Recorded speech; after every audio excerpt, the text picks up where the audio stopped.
morning students, welcome you all once again into the online classes on the behalf of Chandra Public School. Today we are going to discuss about the disease caused by protozoans, helminthes and fungi. I hope everyone is good, they are doing well, and I also hoping that you are completing your homework as I have given to you into the particular chapter. I will check it whenever the school will be open. Okay, and try to complete your project report also, because whenever the school will be going to be open, so I will start to doing the correction of your project report, and whatever the things you have to be included in that, I will tell you. Okay, so let's start the today lecture from the chapter is your human health and death. So today the first topic is your disease caused by protozoans. So the first disease which is caused by the protozoans here are the malaria, which is caused by the parasite which is called Plasmodium. Plasmodium is a single cell tiny organism which is belonging from the group Protozoa. There are the 4 species of the Plasmodium which cause the malaria.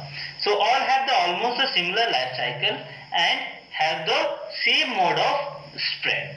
So different species of the Plasmodium are responsible for the different type of malaria, like Plasmodium ovale, which is the kind of the malaria, and it causes the mild tertian malaria. And if we talk about the pattern of the high fever, so there is a high fever after the every 48 hours. Next, Plasmodium is Plasmodium vivax, which cause the beginning tertian malaria. The third one is your Plasmodium malaria, which is the cotton malaria, which causes the cotton malaria, and the last one is your Plasmodium falciparum, which causes the deadly tertian malaria. The fever with the in this case, the fever with the irregular patterns are we are able to see, and at any time between the 24 to 48 hours. The mode of spread of the malaria is spread by the biting of the female Anopheles mosquito, which feed on the human blood. These male Haemophilus mosquito feed on the plant juice or juices, and so is harmless. The female Anopheles mosquito transmit the malaria parasite from the infected person to a healthy person, and they act as a carrier or the vector of the disease, so that the Plasmodium, the malarial parasite, spent a part of its life cycle into the female Anopheles mosquito, and the cells survive into the salivary gland. Symptoms: a person suffering from the malaria show the following symptoms, like each malarial attack lasts about the 6 to 10 hours, and the persist goes through the 3 stages, like cold stage, in which the malaria begin, and with the very cold and recurrent shivering chills, which is experienced by the patients. Hot stage, which is the next to the cold stage, and in this the high temperature is present, where the temperature is the 104 degree Fahrenheit by the head arch and severe body arch. It also leads to the faster respiration and heart beat. The third stage is the sweating stage, in which the fever may subside on its own after the 3 to 4 hours, and it's come to the normal stage. It is followed by the profusion sweating. If the malaria is not treated, and if we are not going to treat the patient which is suffering from the malaria, so the above symptoms appear again, and the fever may come after the gap of 24 to 48 or 72 hours at the same time. Okay, So prevention and control of the malaria is we have to use the net or wire gauze on the door and window. We also have to use the insect repeller like Odomos, fine meshes mosquito nets, spraying of insecticides like DDT and kerosene oil into the open drains and water stagnant bodies. Malaria controlled by the quinine drugs, but now the malaria become the resistance due to why they become to resistance because of the overdose and overprescription of the peoples.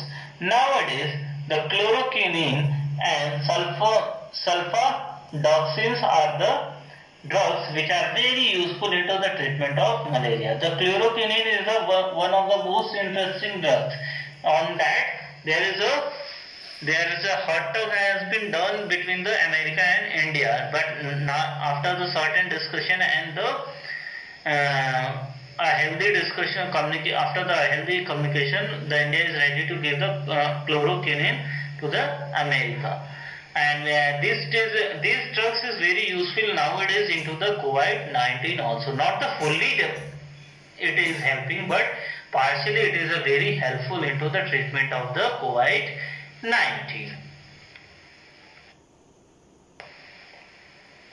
Now let's talk about the life cycle of malaria parasite.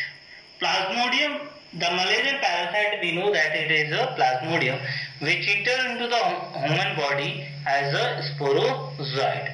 The sporozoite is the infectious form of the plasmodium, which transmit through the bite of the infected female Anopheles mosquito.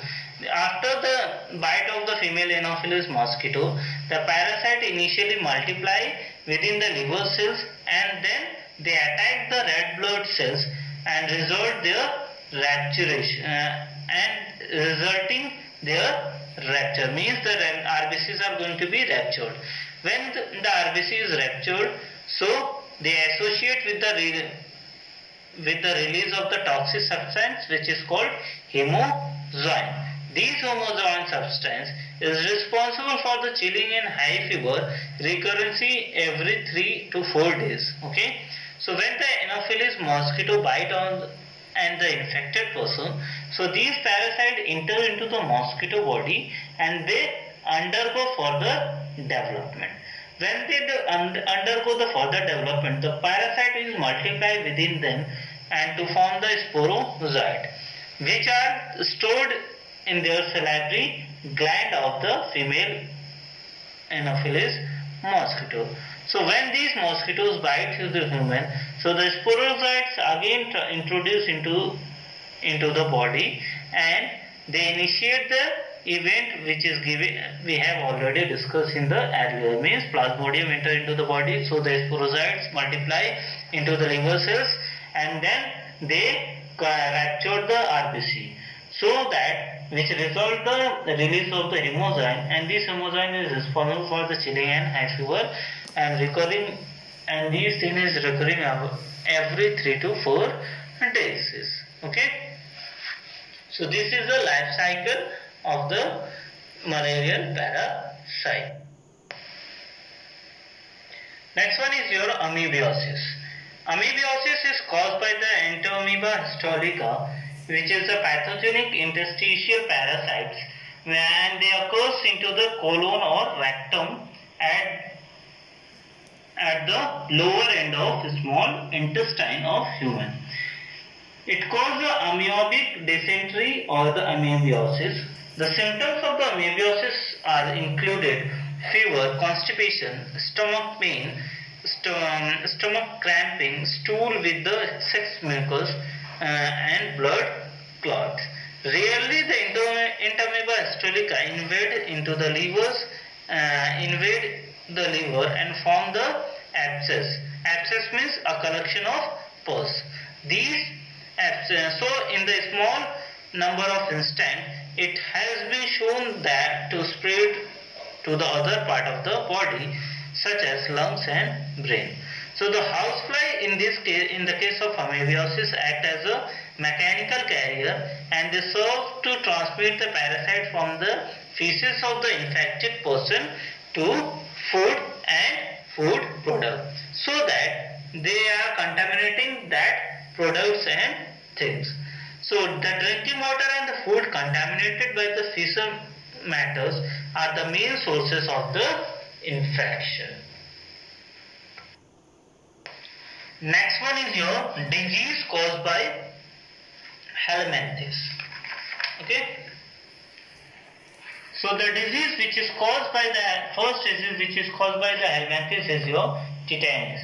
It is the cause of the tetanus is it is caused by the adult tapeworm which is called Taenia solium. Okay, which live into the small intestine of the man, and it is a flatworm that has the scolex with the hook and suckers for the attachment of the intestine, attachment to the intestine.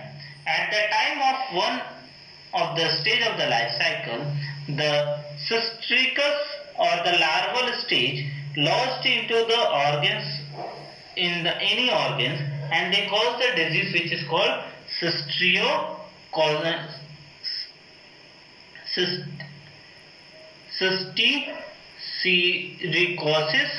where they cause the disease, and if it is lodged into the brain, so it may lead to the epilepsy or blindness. Okay, the mode of the infection is whenever the man becomes infected by the eating the improper food or pork. Basically, the mode of infection is here eating the improper cooked pork, unwashed raw vegetables, and the egg of the worms are present. The symptoms are the abdominal pain, vomiting, discomfort, loss of appetite, and chronic indigestion are the symptoms of the tetanus. It's cured with the tetanus can be cured by the drug, while scolex can be removed by the surgical only. Okay. The prevention of the tetanus are eating the proper cooked pork, maintaining the hygiene and sanitization, washing and cook the vegetable properly before the eating. These are the prevention through which we can be save ourselves from the spread of tetanus or the cause of tetanus. The next disease is your Ascariasis. Ascariasis is caused by the common roundworm which is called Ascariasis lumbricoides, and it is a parasite into the intestine of man. There are the numbers of the parasite ranging from the 50 to 5,000 may be present into the single host.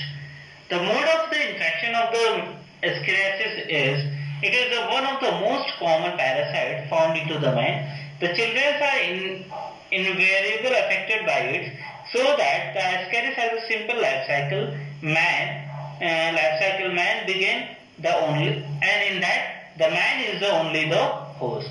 In that the egg squirts out with the along with the feces and get mixed with the soil or water and plant, so that the infections can occur by the swelling of the food or vegetable which is contaminated with the soil or water, or by eating or by dirty hands. The symptoms of the Ascariasis are the abdominal discomfort, chronic pains, internal bleeding, muscular pain, anemia, fever, nausea, cough, and in the severe cases we are also able to see the blockage of the intestine and appendix. Okay. Intestine and appendix we are also able to see. The cure of the Ascariasis, we have to give the patient the dose of the 10 gram of the